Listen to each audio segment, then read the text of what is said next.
few months ago, I was spending a lot of my free time playing through Star Wars Jedi Survivor, and I was enjoying myself for the most part. I think it's a decent game, but something was missing, and eventually I just sort of stopped playing it. I didn't finish it, and it got me thinking, why don't I enjoy games as much as I did a few years ago? Is it me? Am I the problem? But a lot of those thoughts were quelched pretty quickly when I stumbled across this game. The Outer Worlds. Oh wait, no, hang on. Outer Wilds. A game you might have heard someone call the best game to grace our screens, would then give you nothing when you asked for a description of it. A game that, up until recently, I knew absolutely nothing about, but within a week of picking it up, I had already completed, and it's still living in my head even now. So please, take a seat by the campfire, roast some marshmallows, and let me fill you in on why this is a masterpiece and one of the most refreshing gaming experiences that I've had for a long time. Avoiding as many spoilers as possible, of course.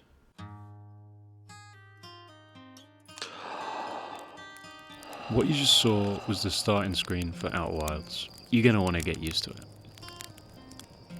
So you wake up on this cute looking planet, surrounded by greenery, shabby wooden huts, greeted by this strange looking guy with 4 eyes who tells you it's your launch day and that you need to get the launch codes from the observatory.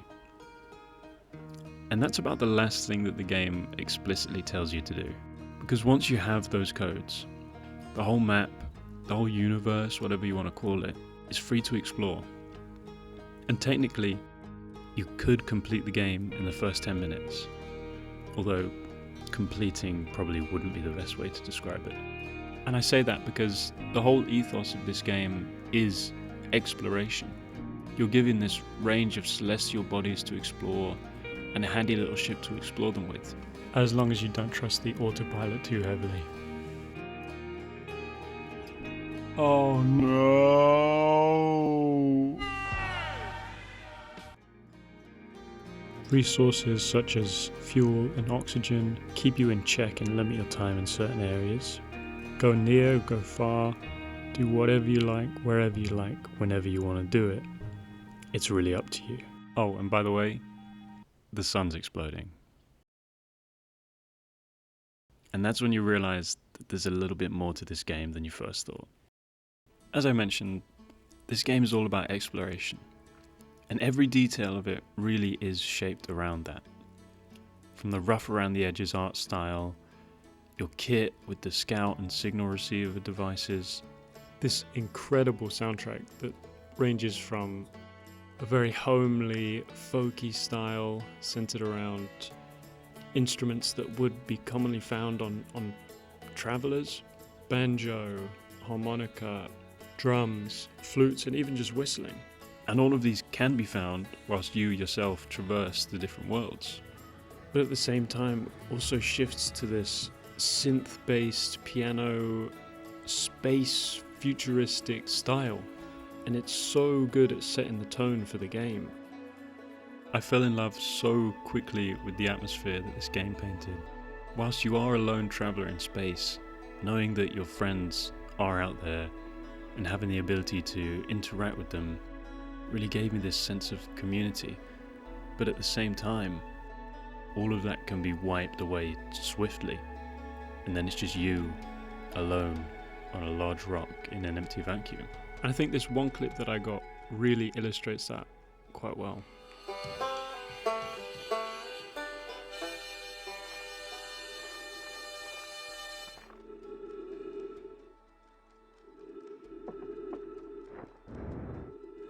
Weirdly, I've never really been a big fan of games that just give you a blank canvas.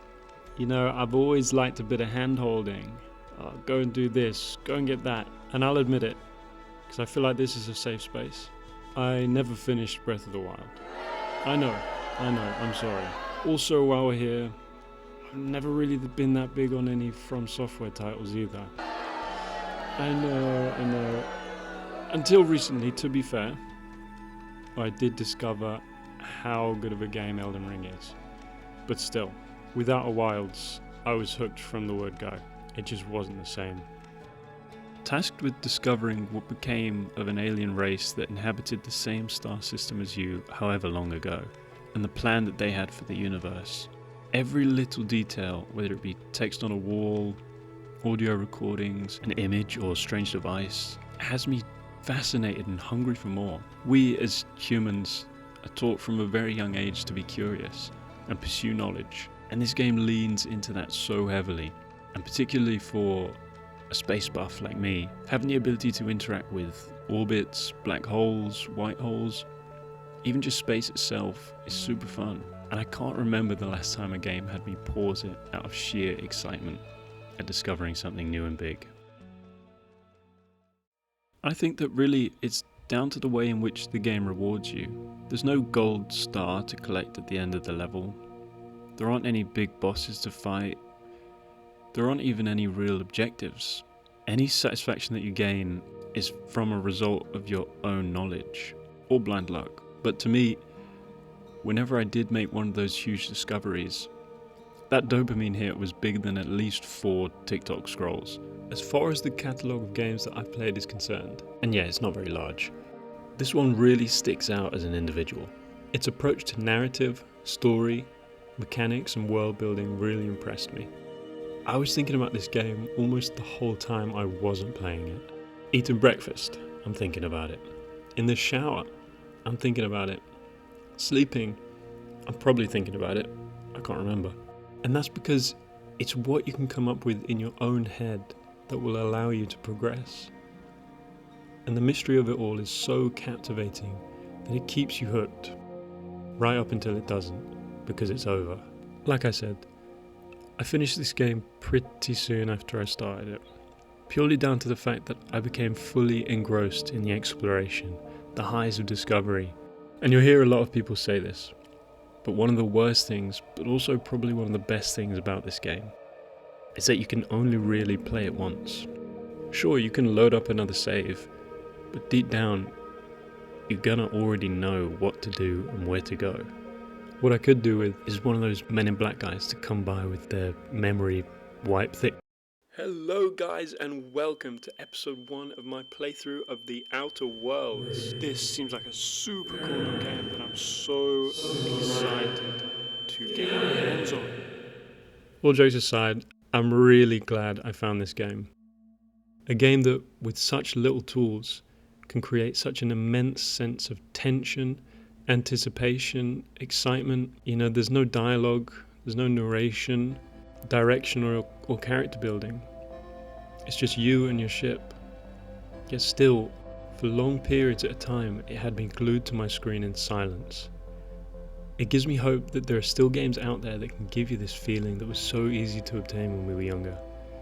A feeling that I think I really took for granted. I guess all I'm asking is just for you to try the game out if you haven't already. I know it's not going to be everyone's piece of cake.